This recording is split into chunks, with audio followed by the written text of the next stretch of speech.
Uncovering IFS Cloud. I will make note that this will be recorded, and you will also have access to the recording at the end of the session. Our wonderful marketing lady, Alana, will email that out to everyone that has participated and attended today's Lunch and Learn. Great. So let's get straight into it. Couple of housekeeping. We ask that all attendees please stay and keep on mute with video off. We will have a Q&A session at the end, and as you can see at the bottom right hand corner of your screen, there is a little chat box. If you open up that box, please direct all questions to Alana, and then she'll send them straight to me.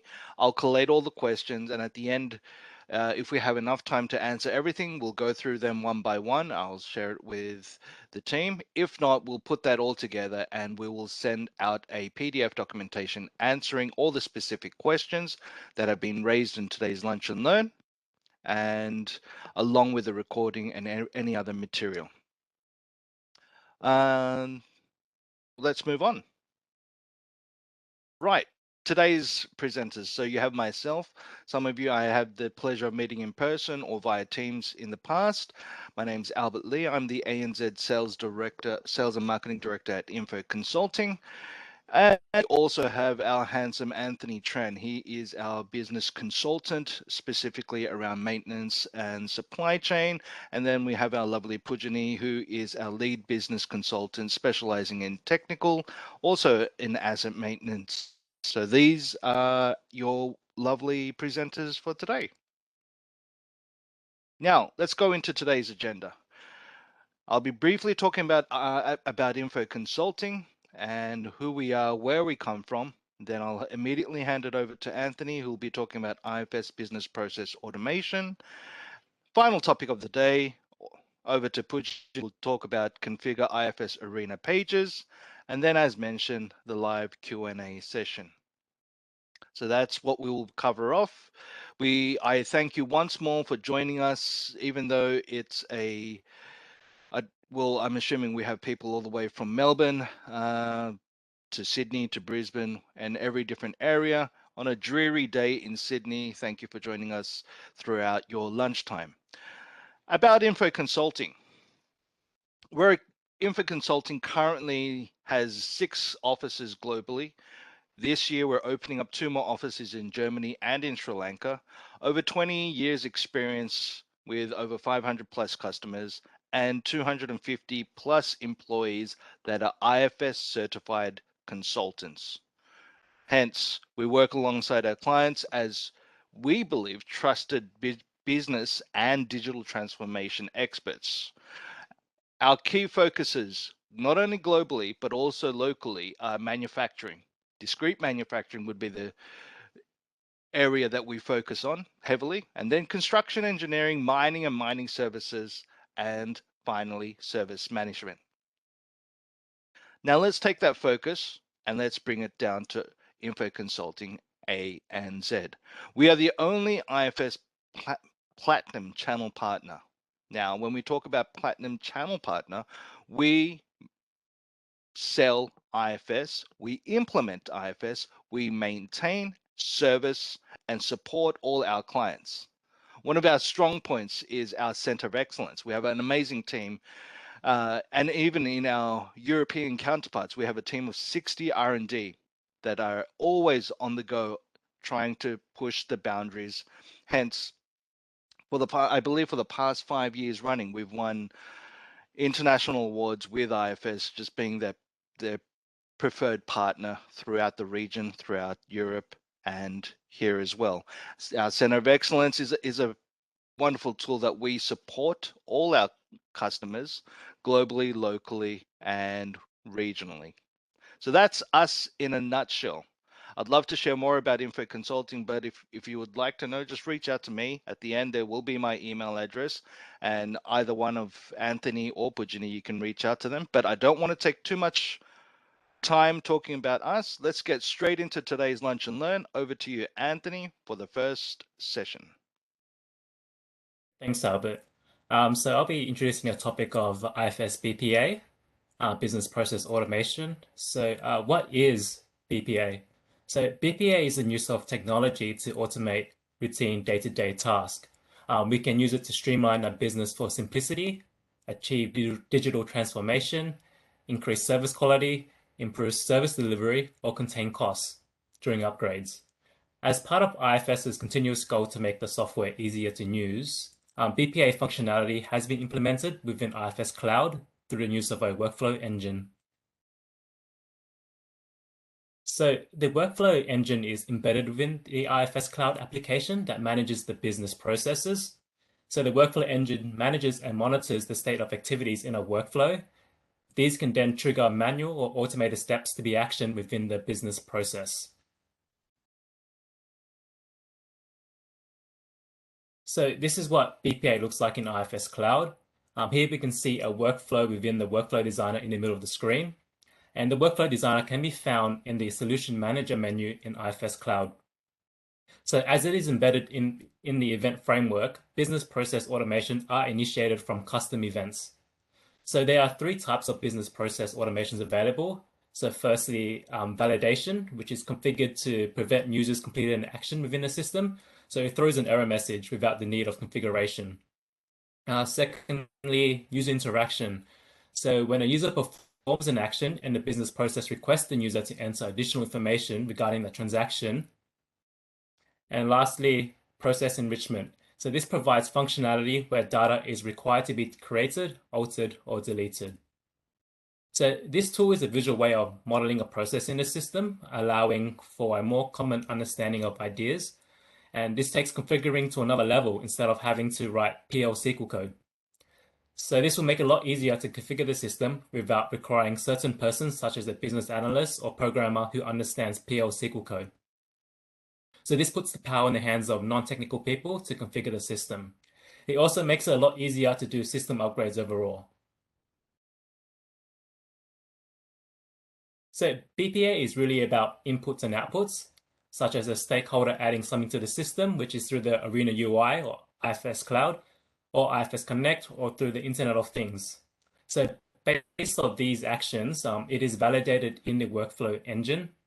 The workflow engine then decides, based on the process models, what it'll be doing next, such as calling an internal REST API, or is it validating a transaction, or will it prompt users for additional info through the user interaction workflow type? Or are we performing an asynchronous transaction where waiting up before response is not required, such as a background job running or other automations triggered based on the job?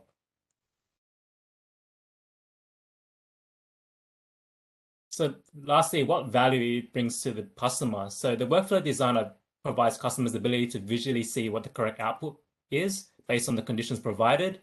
It also uses standardized business process models notations, BPMN for short. So it is understandable across many different business employees or stakeholders. It is easy to use, so less training and skills are required. It's quicker time to value, and the customer is able to implement change quickly. And with that, it comes with increased agility. So I'll be moving on to showing a little demonstration on the workflow designer functionality. So I'll just be sharing my screen now.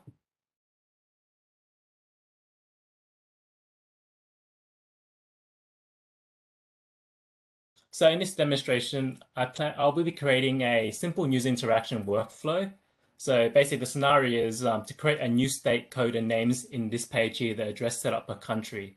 So when the object gets edited, a workflow will be triggered and prompt the users a question whether if they want to create a new state and then it will update the record when the user does enter in the new state code and state name. So I'll move on to the workflow page. So this is the workflow page found in the Solution Manager and Workflow Manager path. So on the left-hand side here, we can see all the existing workflows that have been created in the past. To create a new workflow, we just hit the plus button here, the new button, and this will create an empty workflow with unique process key and version. So this process key is a unique ID that distinguishes between different workflows. You can also import a workflow from the local file system. So you can upload a file with a .ppmn file extension, and you can also clone an existing workflow. So I'll just be creating a new workflow, and I'll name the process key BPA state handling. Okay. And now it's been created. I'll just hit expand and then go to my version that's just been created and hit the design button to take myself to the workflow space. So here is what we call the workflow designer. So it has 4 sections. Left-hand side is the toolbox. So this contains all the BPN shapes. It contains the tasks, events, and other tools the user has drag and drop functionality to. So here we have our start events, end events, and this can also be configured to be a IFS failure event, which throws an error message or a terminate end event. We also have our tasks, and then we can configure it to be either a user task, which triggers a user interaction, and could be a script task. When the processor arrives at the script task, this corresponding script will then be executed. We have our gateway, so these are basically decision paths. And this is our default one, which is the exclusive OR gateway. So this shows exactly one path will be followed based on the conditions. We also have the parallel gateway, which is used to visualize concurrent execution of activities. Inclusive, which is a combination of both exclusive and parallel. So you can receive more than one flow or outcome. So in the middle of this page here is what we call the workspace, where we design our workflow. And the top right-hand corner here is the control panel. So this allows users to download the workflow, save it as an image, deploy it to the server, and save as they go. And on the right-hand side here, we have is what we call the properties panel. So this is a dynamic panel that is based on the BPMN symbol selected. And this is where you can enter additional configuration information required for the task. So I'll just be creating this simple scenario where the user is prompted if they wish to create a new state. So from the start event, I'm going to append a task. And in this case, I'll call it the question create state. And then I can configure it to be a user interaction because I'm asking the user a question and I want them to answer yes or no or true, false if they want to create a new state. So I'll click on user task and you can see now the properties panel has changed with the addition of the forms tab. So in this form key, I'll just name it state prompt. You can name the form key any way you like. In the form fields, in this case, I'll create it as a question. Give the ID question because I'm asking the user question. And in this case, the type I'll choose is a Boolean. So Boolean is a data type with 2 possible values, true or false. So this is the one I'll select. And then I'll label it English. And then do you wish to create a new state question? And from here, I can append a gateway. So I'm looking for a true path and a false path to create. So I'll configure the true path first. So I'll do another append task. And in this case, I want the user to enter in the state fields, the state code and state name. So enter state fields and configure it as a user task. And in the forms as well, I'll just call it state prompt as well. And in the form fields, I've got to make sure that the ID is the same projection fields name that will be updated when a new state is created in the table. So basically, these are the common names of the underlying table being updated. So I do have it prepared already. So the first one will be called state code like this. And the type will be a string. So which is the sequence of characters that we entered in. And in this case, I'll label it as state code with a space in between. And similarly, I'll do one for state name as well.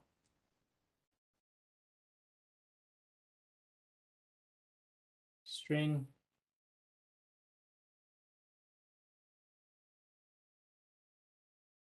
So once the user has entered in their state code and state name, I want it to be updated within the table. So I have to append a new task, and this is now using the process enrichment phase. So I'll call it IFS projection. So this is what I'll be updating.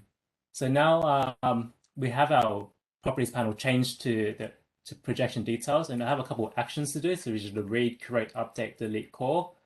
In this case, I'll want to create a new record. So I'll hit the create button and then update the corresponding projection name and its entity set. So I do have this prepared as well. So it's the projection being updated is called states handling, and entity set being updated.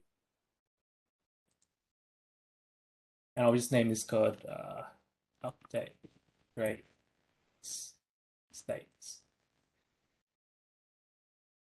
And once the table has been updated, I want to end the event. So I append the end event here. And also I want to create an end event for a false response as well. So I'll append an end event here as well. So one path for the true and one path for the false. So what I need to do now is configure my sequence arrows to grab the true value so it knows to go to the next step, and also grab the false value. So I'll click on the sequence arrow and name it the true path. And the condition type, I will be writing a script to grab the true path from the question. So in this case, the format is JavaScript. And my script I'll be creating is called, we'll be grabbing the variable true from the form ID question. So execution get variable question, which is the form ID I created in the first one, and I'll grab the true value. This is very reusable, so you can basically just copy paste this and just change the form ID here and also the values of what you're grabbing. I'll do the same thing for the false path as well. So in this case, it'll be called false path script. In this case, it'll be JavaScript execution dot get variable question. And once that's complete, I can now save my workflow. I'll name it version 1. Copy this ID here. So when I deploy it, I'll call it BPA state handling. So basically, to invoke this workflow, there are 3 things you have to have set up. So firstly, the custom event needs to be configured within the system, the workflow that's just been created, and also the event action. So once the event action has been enabled, the workflow is ready to be tested to ensure it works as expected.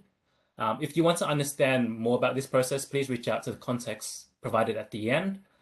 So this wraps up my demonstration on the workflow designer. So you can see that this is a useful tool in configuring the system without requiring much programming skills. So I'll now hand it over to Pujini to discuss IFS Arena page configurations.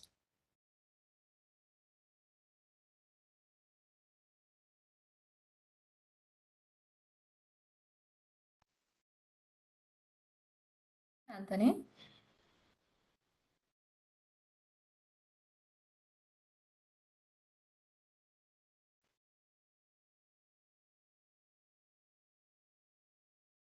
Right. Now I'm going to show you how you could tailor IFS Cloud applications to meet your business needs without touching the code. With IFS Cloud configuration tools such as custom entities, projections, actions, and the built-in page designer, you can extend an existing Arena page as well as create completely new IFS Arena pages to cater business flows. IFS provides a tool to change the user interface or the behavior of the Arena page called the Arena Page Designer. This can be opened up using the user menu.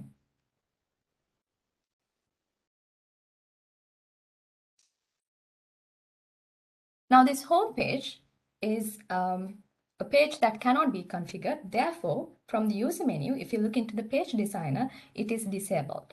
But if you go to a page which can be configured, you will see that the page, the designer is enabled. So when you click on the page designer, it will open up replacing the navigator. Now I'm in this purchase order page. So if I just look into the page itself, first let me show you the elements that this page is made out of. So there's a selector which you can use to select in between records, and there are 2 groups in this page, and then there are some tabs, and each tab has a list. The difference between a group element and a list element is that a group shows only 1 record at a time, whereas a list shows more than 1 record. And if I open up the page designer now, which opens up replacing the navigator, you will see that there's a toolbar and 3 default panes to it. So the 3 default panes are the active page, all pages, and all elements. The active page shows you or gives you a definition of the currently previewed page. So I explained you about the elements that we have on purchase order, and under the content section, now you can see that the selector is there and the two groups that I mentioned before and the tabs, and each tab has a list. Then you have the all pages section, which has all the top level elements of the client model, and all element sections are the elements that are used by all the pages.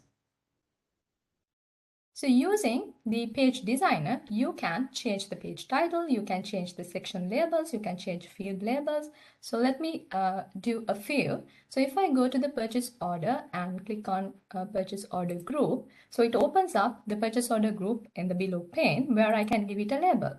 As of now, it doesn't have any value for the section label. So let me say purchase order group, and see, now it gets a label.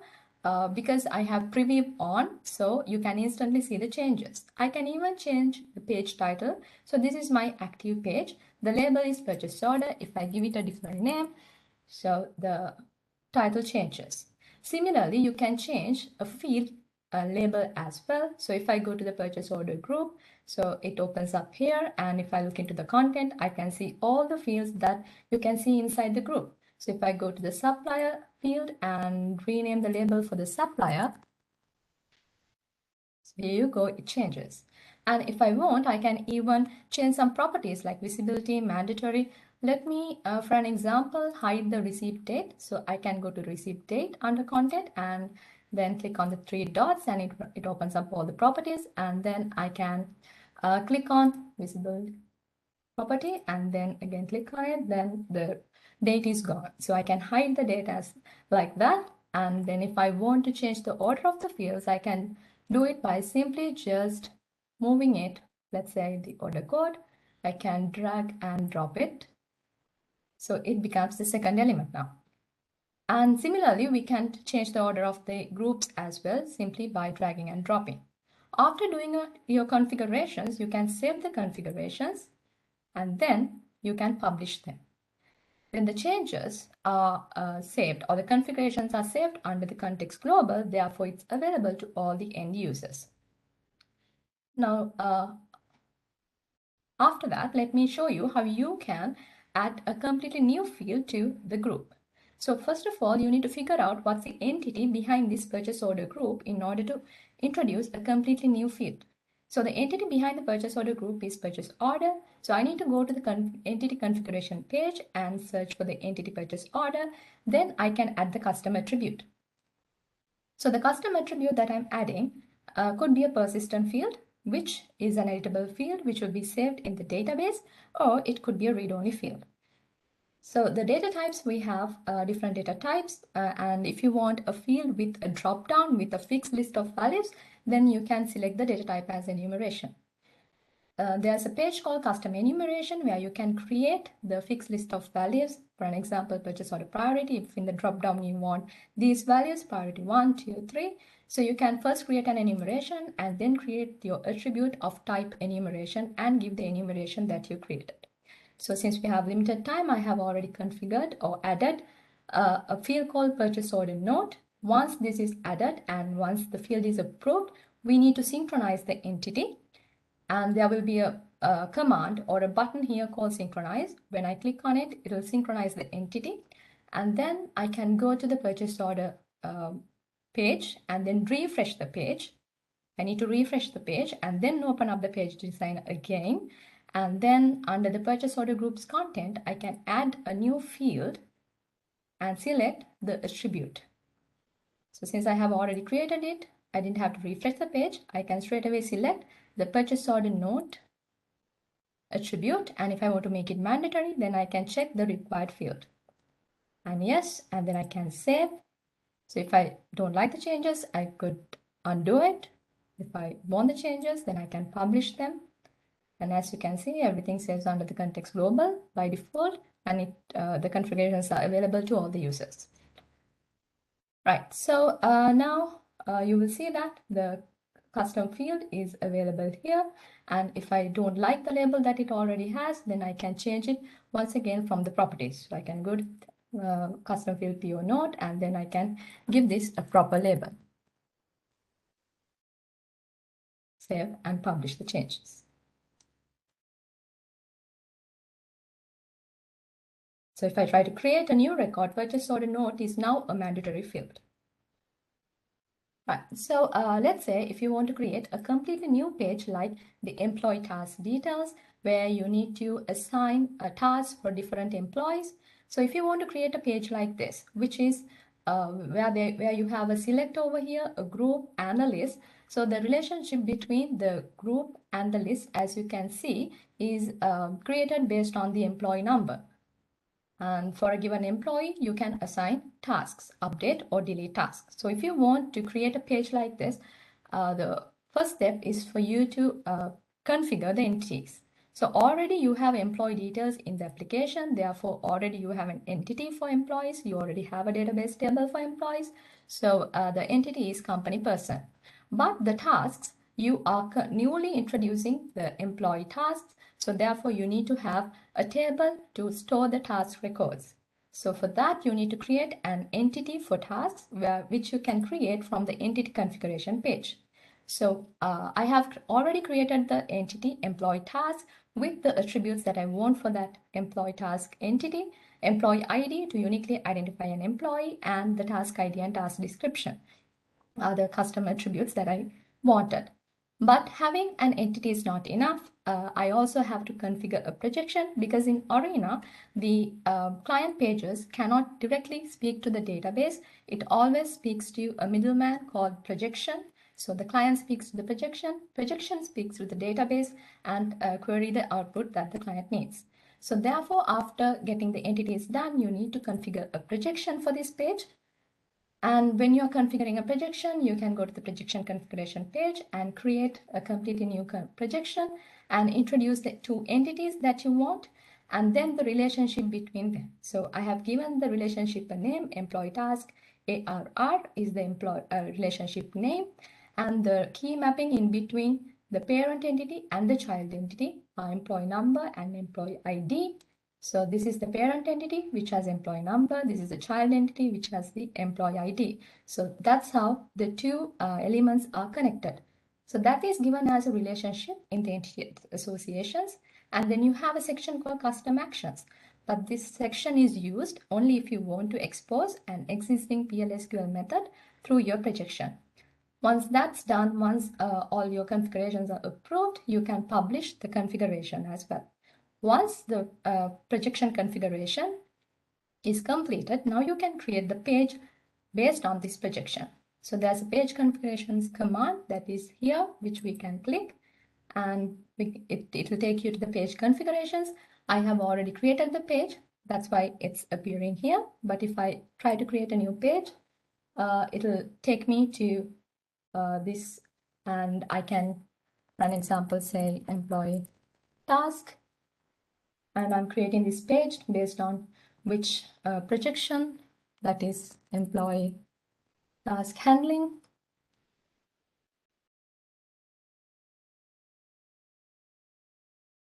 And when I create this page, it takes me to the page that I just now created. At first, it will show you an empty page. So you will have to go to the page designer and design the page. So if I go to the page that I have already configured to show you how I did it, so I have opened up the page designer from the employee task details page, which I have already created based on the projection.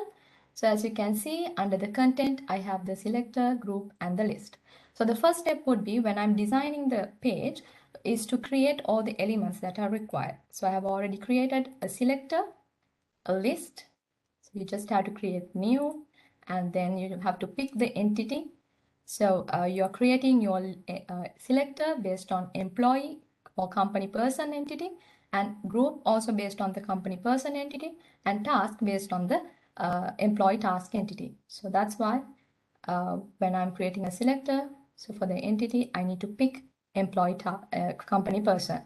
And for the group, once again, I have to pick company person, and for the list, I can pick employee task. So likewise, I have created the elements, and then I can go and place my elements under the content. So first I have placed the selector. I just have to create new, and when I select selector. So gives me all the selectors that I have, so I can pick the employee selector out of that. So in that way, I can place all my visual elements under the content. And after placing the elements, the next step would be to fill out this part where the entity has to be your parent entity, which is company person. And the entity set will be the parent entity set. And then you can give a page title. And the next important thing is, for the list, you need to do some configurations where you have to configure some binding. So if I show you that under tasks, which is my list, under binding, so you have to bind the selector with the task. And also for the property, you need to give your relationship name. So once all that done, you can save and publish your configuration, and you will get the final page. Also, you have the Navigator Designer, which will allow you to add new entries to the Navigator, hide the Navigator entries, and give new or different label names in the Navigator. So that also opens up Replace in the Navigator, where you can configure the Navigator as well. Also, you can add custom commands. So this is a custom command I have added using the page designer. When I click on the custom command, employee details, it takes me to another page in the application, which is called employee file. So these are some of the configurations that we can do in IFS Cloud to cater your business requirements.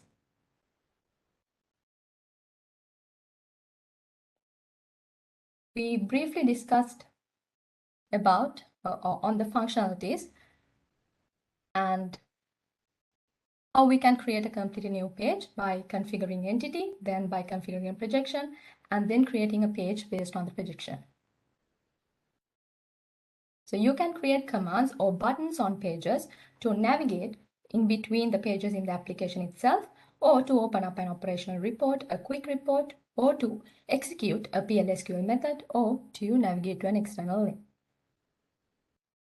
And you also can configure the navigator. The difference between a global context. I showed you all the configurations by default gets saved under global context. So meaning that it's available to all users. But if you want to create configurations to a certain set of end users, then you can add your configurations or create your configurations under a custom context and assign it to an end user.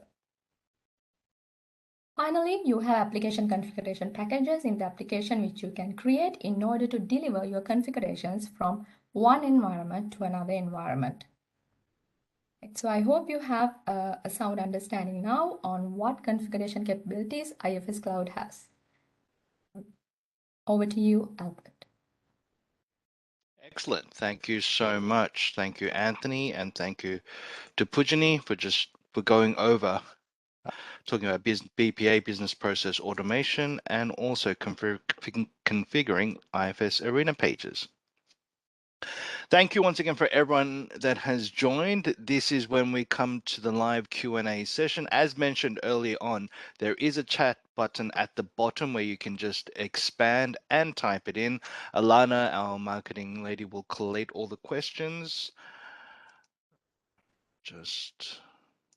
I have one that's come through.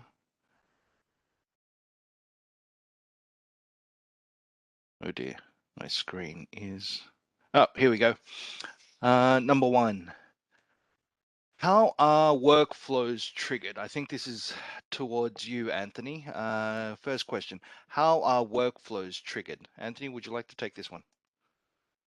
So the workflows must be deployed and assigned to a custom event and also an event action before the automation can begin. Okay, excellent. Thank you so much.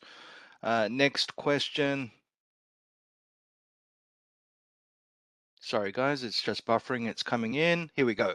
Can any user configure the application? Can any user configure the application? I believe this is for you, Pujani. Pujani, you be able to answer this. Thank you.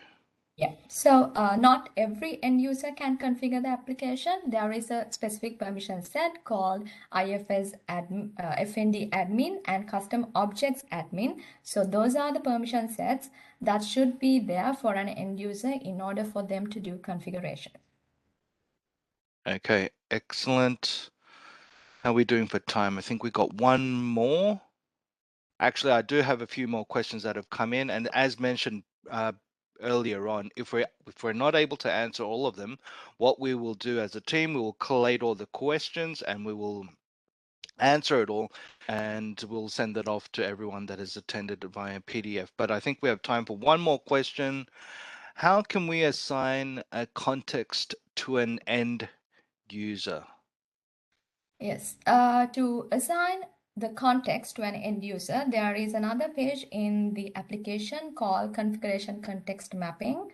So you need to go to that page and then you can assign your context to an end user or a user group. So there are some context attributes like company, wage class likewise, which you can assign. After that, from the user menu, you need to go to caches and then clear the mapping caches. So once that's done, you have assigned your context to an end user. So all the configurations under that context will be applied only to that particular end user or user group. I think there's another one here for you, Pujani. It just came in. Is it possible to change list of values view in custom fields? So let me say that again. Is it possible to change list of values view in custom fields in Arena Page Designer? Not that I know of, which I can check and get back to you later. That's fine. That's awesome. We thank you for the question. What we'll do, as Pujani mentioned, we can look into that furthermore and then get back to you.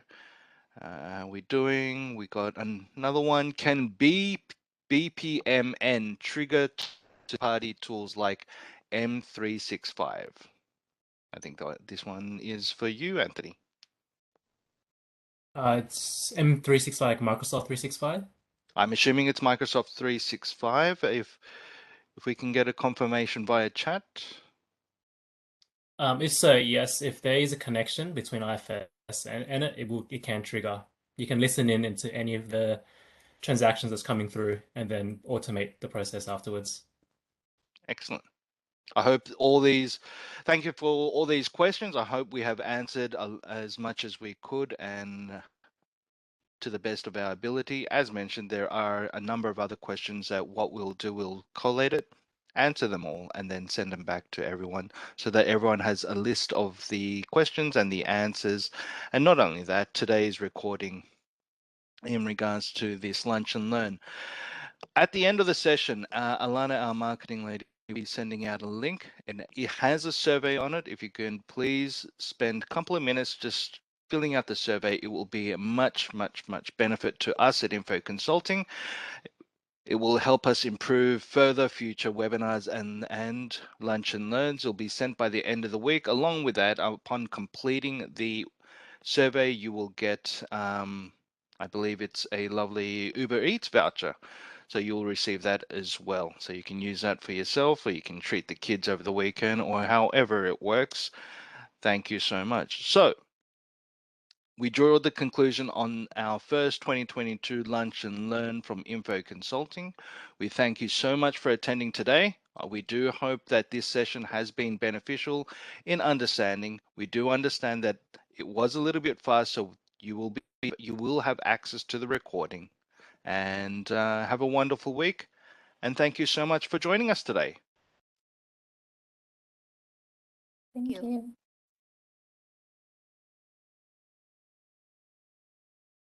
Thank you.